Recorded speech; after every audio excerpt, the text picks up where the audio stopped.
So that means we're going to be lying down facing the floor. So let's give it a go. I'll go through these before I'm on the floor so that you can understand them as much as possible. So from the front, it'll be a bit easier to see. If I pull my hands back, we'd call that a locust.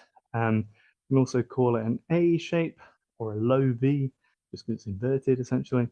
That's our sort of V shape, okay? T, so now my body is making the shape T, falls into that position there. If my hands are up like this, like a goalpost, okay, it's a cactus, okay, I also call this lucky cat.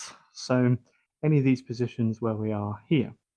We have our Y position up at the top, and we have I here. So normally people would go through T, Y, and I, but we can add in those variations to help you understand how your shoulder moves better, so that when you try W, you're not just here with a really awkward position pulling through your shoulders.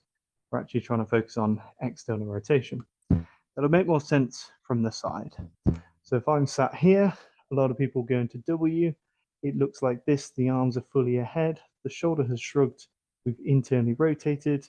Let's reverse all of those around. We're going to depress, retract, externally rotate, and we're trying to pull that back in space. So that would be where I'd want that W to be, so that when we press overhead, we're W and Y between those two there. So make sure that's the same. Similarly, cactus, okay, if I get that there, it wants to come here, okay, we often see this just feels awkward. If you pull your shoulder blades together, that's what we're going to be doing on the floor. Okay, so what does that look like? Because we're focusing on the shoulder blades, I don't cue for lower back hyperextension, okay? So hyperextension being this ability to pull up through here. I can do this in multiple different ways. It's great if you train flips and things. I would argue most people, it will just make them feel a bit uncomfortable. Whenever we do hyperextend, we want to squeeze the bum so that at least we have more control over the tilt of the pelvis. I do, however, tuck my tailbone slightly, squeeze my bum, lift my feet, and then I'm stable all the way through the body, okay? I'm going to tuck my chin so I'm facing into the floor.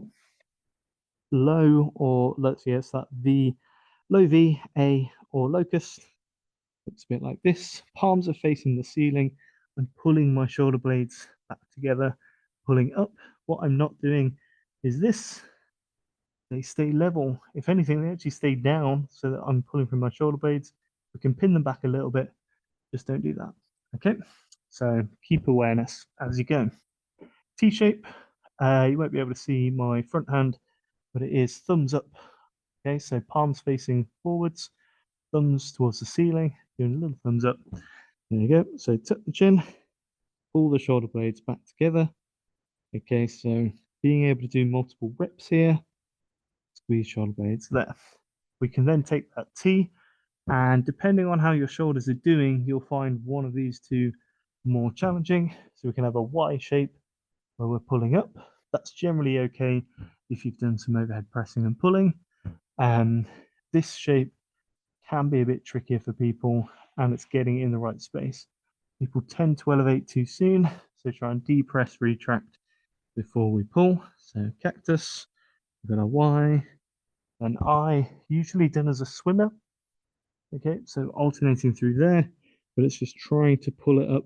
I quite like giving this a challenge for people who are starting it. Just go one arm at a time, really bury your head down so that you are pulling just your arm back. Try not to lift your chest. So you'll see this a lot, lifting your chest. And remember, the main thing is that we're going to breathe through all of this. So it's quite tricky here because we're on our fronts. So I suggest you do a little bit of belly breathing here, because you'll feel it push into the floor and it'll elevate you slightly. But then we do have to breathe out to the side and into the back, so upwards, so that we are full of air when we do those positions. And then just means you can do whatever you want and you're working against gravity, pulling the shoulder blades making them nicely working. Okay, what's next? We're going to plank.